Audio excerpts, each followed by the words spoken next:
اللہ تعالیٰ نے مرد کو سپیریئر بنایا ہے. یہ قرآن کے دو ٹوک الفاظ ہیں.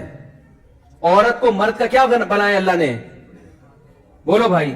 ماتحت عورت ملازمت نہیں کر سکتی شوہر کی اجازت کے بغیر.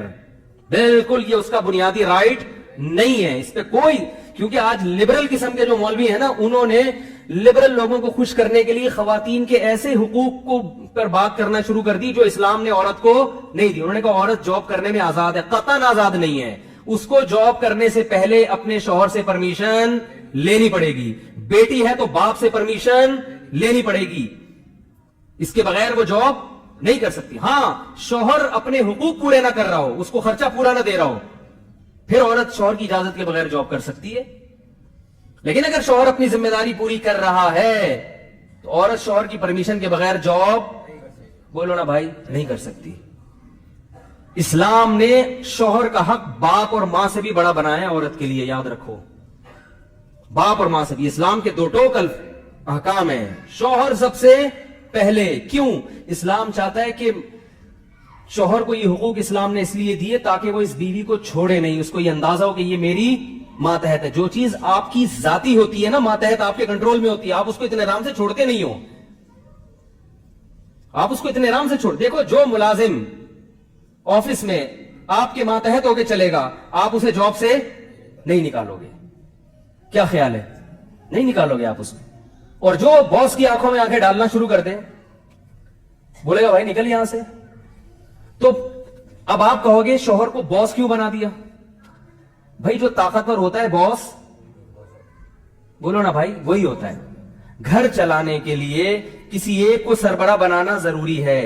جیسے ملک چلانے کے لیے ایک سربراہ ہوتا ہے، فیکٹری چلانے کے لیے ایک سربراہ ہوتا ہے، اسکول چلانے کے لیے ایک پرنسپل ہوتا ہے، تو گھر کے لیے بھی ایک سربراہ ہونا ضروری. مرد کو نہیں بناتے تو پھر کس کو بنا دیا جاتا؟ بھائی کیا ڈر رہے ہو؟ ڈر رہے ہو کیا؟ تو بول لو نا، میں پٹوں گا بھائی. اگر پٹوں گا تو میں پٹوں گا. تو گھر کا سربراہ بنانے کے لیے مرد کو نہیں بناؤ گے تو کس کو بناؤ گے؟ عورت کو بناؤ گے. عورت اگر سربراہ بن گئی، مرد طاقتور ہے، وہ کبھی بھی کمزور کی حکومت برداشت نہیں کرتا. یہ ناممکن ہے، چل نہیں سکتا. یہ ناممکن ہے. وہ کمزور کی حکومت نہیں برداشت کرے گا. جانوروں میں دیکھ لو نا.